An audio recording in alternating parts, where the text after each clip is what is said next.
Alemanha de Weimar, novembro de 1923. Um pão custava 200 bilhões de marcos. Suas economias de uma vida, se em marcos, não compravam absolutamente nada. A conta bancária que compraria uma casa em 1918 e 1923 não comprava nem pão. 5 anos. Foi o tempo que levou para uma moeda estável virar papel sem valor. Mas algumas pessoas sobreviveram. Algumas até prosperaram. Não por prever o colapso, mas por seguir princípios que funcionam em todo colapso, independente da causa, do país ou do século.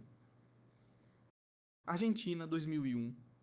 O peso é congelado, bancos fecham, você não consegue acessar seus depósitos, o governo confisca contas em dólar e as converte para pesos numa taxa de câmbio manipulada. Você perde 66% das suas economias da noite para o dia, mas algumas pessoas sobreviveram. Elas seguiram os mesmos princípios que as pessoas seguiram em Weimar, em Roma, em todo o colapso. América, 2025. A dívida nacional é de 36 trilhões de dólares. A moeda perdeu 98% do seu poder de compra desde 1913. O Federal Reserve criou 5 trilhões de dólares em 2 anos. O sistema está seguindo exatamente o mesmo padrão que precedeu todo o colapso monetário na história. E quando o colapso vier, seja em 5 ou 15 anos, os mesmos princípios determinarão quem sobrevive e quem perde tudo. Aqui estão os 5 princípios financeiros que sobreviveram a todo o colapso na história registrada, porque funcionam quando todo o resto falha. Os exemplos históricos específicos que provam cada princípio e como aplicá-los agora, antes que a janela se feche. Entender isso não é sobre ficar rico, é sobre não perder tudo. Porque em todo colapso, a maioria das pessoas perde tudo, não porque eram estúpidas, mas porque seguiram táticas que funcionam em tempos normais, mas falham catastroficamente em crises. Estes 5 princípios funcionaram em Roma, funcionaram em Weimar, funcionarão na América. Antes de mostrar os 5 princípios, você precisa entender por que princípios importam mais que táticas. Uma tática é um conselho específico. Compre ouro, venda ações. Isso pode funcionar ou não, depende do momento, do colapso específico de 1000 variáveis. Um princípio é uma verdade fundamental que funciona independentemente. Princípios funcionaram em Roma quando o ouro era dinheiro. Funcionaram em Weimar quando o papel era dinheiro. Funcionarão na América, seja o colapso hiperinflação, deflação ou redefinição monetária. A maioria dos conselhos financeiros é tática. Compre esta ação. Coloque 60% em ações, 40% em títulos. Essas táticas assumem que o sistema continua funcionando. Assumem que bancos permanecem solventes, governos honram contratos, direitos de propriedade são aplicados. Num colapso, todas essas suposições se quebram, mas os princípios permanecem. Princípio 1. Ativos tangíveis sobrevivem. Papel queima. Quando a moeda colapsa, governos dão calote, o sistema financeiro quebra. Ativos físicos retêm valor porque são reais. Ativos em papel. Tudo que é uma reivindicação sobre outra coisa vão a zero porque a reivindicação se torna inexequível. Weimar, Alemanha, 1918 a 1923. Se você tivesse 100 mil marcos numa conta bancária em 1918, você era rico. Em 1923, aqueles 100 mil marcos não compravam um pão. A moeda inflacionou até a inutilidade. A riqueza em papel vaporizou, mas pessoas que possuíam ativos tangíveis, terras, edifícios, fábricas, sobreviveram. Uma fazenda em 1918 era uma fazenda em 1923, produzia a mesma comida, tinha o mesmo valor em termos reais. O preço em marcos foi de 100 mil para 100 trilhões, mas a fazenda em si não mudou. Zimbábue, anos 2000. A hiperinflação atingiu 79,6 bilhões por cento ao mês em 2008. Se você tinha economias em dólares zimbabuanos, elas se tornaram sem valor. Mas pessoas que possuíam terras agrícolas, gado, equipamentos, preservaram a riqueza. A terra produzia comida independentemente do que acontecesse com a moeda.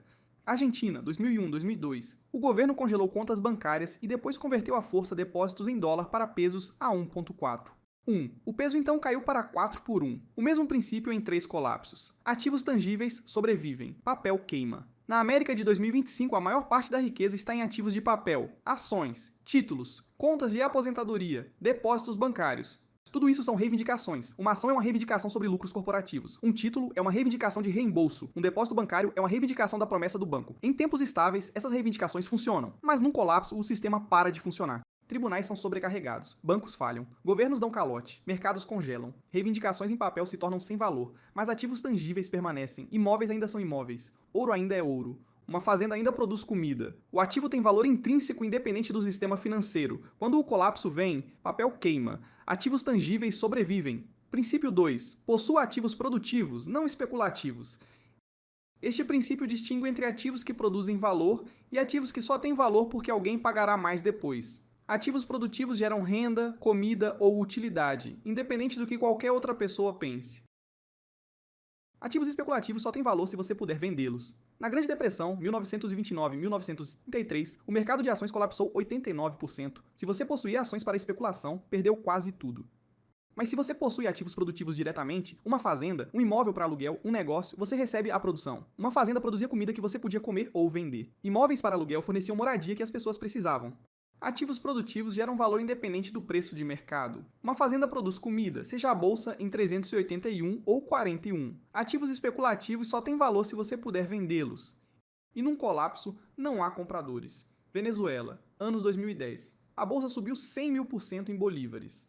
Parece bom até você perceber que o bolívar perdeu 99,9% do seu valor. Mas pessoas que possuíam ativos produtivos, fazendas, padarias, transporte, prosperaram relativamente. A padaria produzia pão. As pessoas precisavam desesperadamente de pão. A padaria criou valor. Contraste isso com os títulos do governo venezuelano. Eles só tinham valor se o governo os honrasse. O governo deu calote. Os títulos foram a zero. Na América de 2025, a maioria dos ativos é especulativa. O S&P 500 é valioso porque as pessoas acreditam que vai subir. Bitcoin não produz nada. É valioso porque as pessoas acreditam que outros pagarão mais depois. A maioria dos imóveis é especulativa, comprada para revender ou valorizar. Ativos produtivos são diferentes. Uma fazenda que cultiva alimentos é produtiva. Um imóvel para aluguel que você possui quitado e sem dívidas é produtivo. Um negócio que produz bens que as pessoas precisam é produtivo. Quando o colapso vier, possua coisas que produzem valor. A fazenda te alimenta. Especulação não. Princípio 3. A dívida te destrói no colapso, até mesmo a boa dívida. Em tempos estáveis, dívida é alavancagem. Você pega empréstimo para comprar uma casa. Ela valoriza. Você lucra. Mas num colapso, toda dívida é dívida ruim. Sua renda cai ou desaparece, mas sua dívida não. O banco ainda exige pagamento. Se você não pode pagar, eles tomam o ativo. A Grande Depressão. Fazendeiros haviam pegado empréstimos para expandir durante os anos 20. Preços da terra estavam subindo. Pegar empréstimos fazia sentido. 1929 chegou. Preços das colheitas colapsaram. A renda agrícola caiu 50% ou 70%, mas a dívida bancária não diminuiu. Entre 1930 e 1935, mais de 730 mil fazendas foram executadas. Famílias que possuíam terras por gerações perderam tudo por causa da dívida. Compare isso com fazendeiros que possuíam terras quitadas e sem dívidas. Eles passaram dificuldades. Os preços eram terríveis, mas sobreviveram. Sem pagamentos de dívida, viviam do que a fazenda produzia. Fazendeiros sem dívidas sobreviveram. Fazendeiros endividados perderam tudo. Argentina, 2001. Famílias de classe média tinham hipotecas denominadas em dólares. Quando o peso colapsou, a renda em pesos caiu 66%, mas a hipoteca permaneceu a mesma em dólares. A renda das pessoas caiu em 2/3, mas o pagamento da dívida não mudou. Não puderam pagar. Bancos executaram. Pessoas perderam casas que pagavam há 10, 15 anos. Enquanto isso, pessoas que possuíam casas quitadas e sem dívidas mantiveram suas casas. Mesma crise, mesma queda de renda, mas sem dívida significou sem execução. Grécia, anos 2010. Rendas caíram 40%. Pensões foram cortadas 50%, mas pessoas com hipotecas ainda deviam o mesmo valor. Taxas de inadimplência dispararam. A dívida os destruiu. Na América, 2025, americanos têm 17 trilhões de dólares em dívida familiar, 12 trilhões em hipotecas, 1,6 trilhão em empréstimos de carro, 1,6 trilhão em empréstimos estudantis, 1 trilhão em cartões de crédito. Quando a crise vier, essa dívida destruirá milhões de famílias. O contra-argumento é que a inflação ajuda os devedores. Se você deve 300 mil dólares e a inflação é de 20%, sua dívida diminui em termos reais. Isso é verdade se sua renda acompanha, mas em colapsos reais, não acompanha. A única posição segura é dívida zero. Possua ativos quitados e sem dívidas. Se você tem uma casa com hipoteca, você não tem uma casa. Você possui uma aposta alavancada de que os preços das casas permanecem altos e sua renda permanece estável. Se você possui uma casa quitada e sem dívidas, você possui uma casa ponto final. Nenhum banco pode tomá-la. Dívida é alavancagem e expansão. Dívida é suicídio e colapso. Princípio 4. Habilidades são a única riqueza verdadeiramente portátil. Toda outra forma de riqueza pode ser tirada. Terra pode ser apreendida, ouro confiscado, dinheiro inflacionado, negócios nacionalizados, mas habilidades ficam com você. Estão no seu cérebro. Não podem ser tributadas, confiscadas ou desvalorizadas pela inflação. O Holocausto. Famílias judias possuíam propriedades, negócios, riqueza, tudo confiscado pelos nazistas. Mas os judeus que sobreviveram, muitas vezes sobreviveram por causa de habilidades. Médicos, engenheiros, artesãos, alfaiates, pessoas com habilidades podiam trabalhar, podiam trocar trabalho por comida, podiam reconstruir em novos países. O rico comerciante que possuía propriedades, mas não tinha habilidades, passou fome. Os artesãos habilidosos que não possuíam nada, mas sabiam construir, sobreviveram e reconstruíram. União Soviética, 1917 a 1922.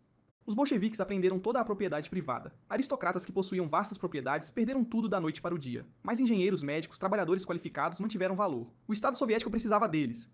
Suas habilidades lhes deram alavancagem mesmo sob o comunismo. O aristocrata que possuía 10 mil acres, mas não sabia cultivar, passou fome. O ferreiro que não possuía nada, mas sabia fazer ferramentas, sobreviveu. Vietnã, 1975.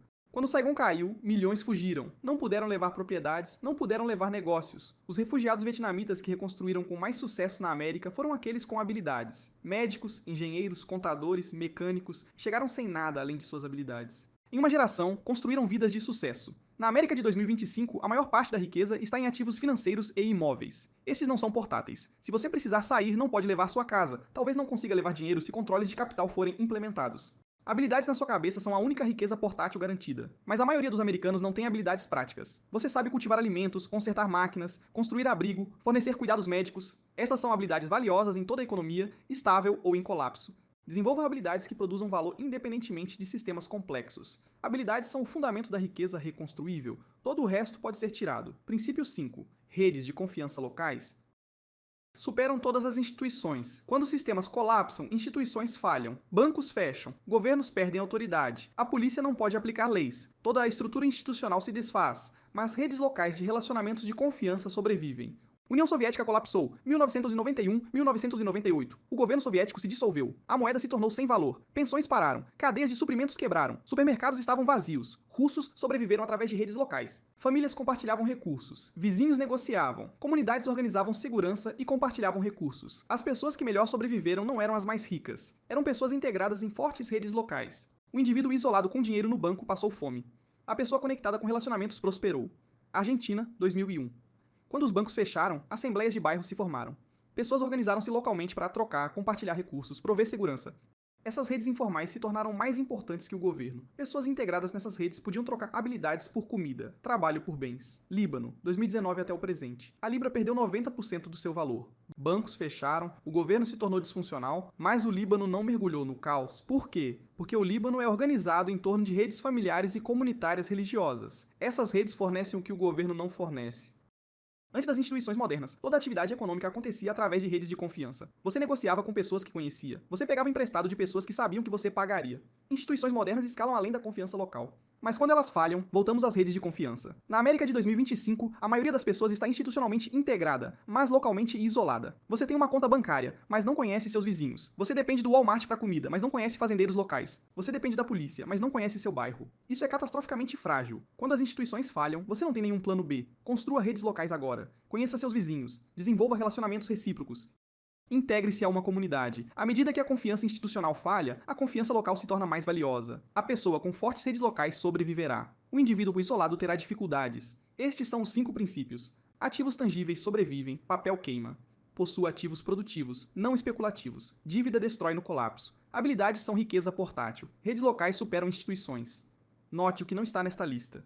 Quais ações específicas comprar? Qual criptomoeda manter? Se ouro ou prata é melhor? Estas são táticas. Os princípios funcionam independentemente. Funcionaram em Roma, funcionaram em Weimar, funcionarão na América. E a beleza dos princípios é que eles não exigem timing perfeito. Você não precisa saber exatamente quando o colapso virá. Você se posiciona de acordo com princípios que sobrevivem ao colapso. Possua ativos tangíveis, em vez de papel. O colapso pode vir em 2030 ou 2040, não importa. Ativos tangíveis preservam a riqueza tanto em tempos estáveis quanto em crise. Possua ativos produtivos. Se o sistema permanecer estável, ativos produtivos geram renda. Se colapsar, você tem produção. Elimine dívidas. Em tempos estáveis, você tem resiliência. No colapso, você sobrevive enquanto devedores perdem tudo. Desenvolva habilidades. Em tempos estáveis, habilidades aumentam a renda. No colapso, habilidades se tornam sua única riqueza portátil. Construa redes locais. Em tempos estáveis, você tem comunidade. No colapso, você tem infraestrutura de sobrevivência. Estes princípios melhoram sua vida agora e te protegem depois. O erro que a maioria das pessoas comete é esperar por certeza. Elas querem saber exatamente quando o colapso virá, mas colapsos não se anunciam. Quando é óbvio, é tarde demais. O gênio de seguir princípios é que eles não exigem previsão. Você se posiciona de acordo com o que sobrevive ao colapso e está protegido independentemente do momento. Estes 5 princípios são antigos. Eles sobreviveram 3.000 anos porque são verdadeiros em todo o sistema econômico. Império Romano, Europa medieval, Revolução Industrial, América moderna. Os princípios não mudam porque a natureza humana não muda e a matemática não muda. Quando a dívida excede a capacidade de pagar, o colapso segue. Quando a moeda é desvalorizada, a riqueza em papel evapora. Quando as instituições falham, redes locais importam. Essas não são previsões, são padrões que se repetiram centenas de vezes. O colapso americano seguirá os mesmos padrões. As táticas que funcionarem desta vez serão específicas para a nossa situação, mas os princípios permanecem. Ativos tangíveis sobrevivem. Ativos produtivos geram valor, dívida destrói. Habilidades são portáteis, redes locais superam instituições. Posicione-se de acordo com esses princípios agora, e você sobrevive ao que está por vir. Ignore-os e siga táticas. E você está apostando que pode acertar o timing do colapso perfeitamente. Essa é uma aposta que a maioria das pessoas perde. Se isso te mostrou que princípios importam mais que táticas, que os mesmos 5 princípios sobreviveram a todo o colapso na história, e que você pode se posicionar agora sem precisar prever o timing exato. Inscreva-se, porque o próximo vídeo mostrará as táticas específicas que se alinham com esses princípios na América de 2025. Quais ativos tangíveis fazem sentido numa economia digital? Quais ativos produtivos geram valor em mercados modernos? Como eliminar dívidas estrategicamente, quais habilidades são mais valiosas, e como construir redes locais numa sociedade isolada. Os princípios dizem o que fazer, as táticas dizem como. Estes 5 princípios funcionaram em Roma, em Weimar, na Argentina, em todo o colapso. Funcionarão na América. A única questão é se você os seguirá antes que a janela se feche ou se desejará ter feito depois que for tarde demais.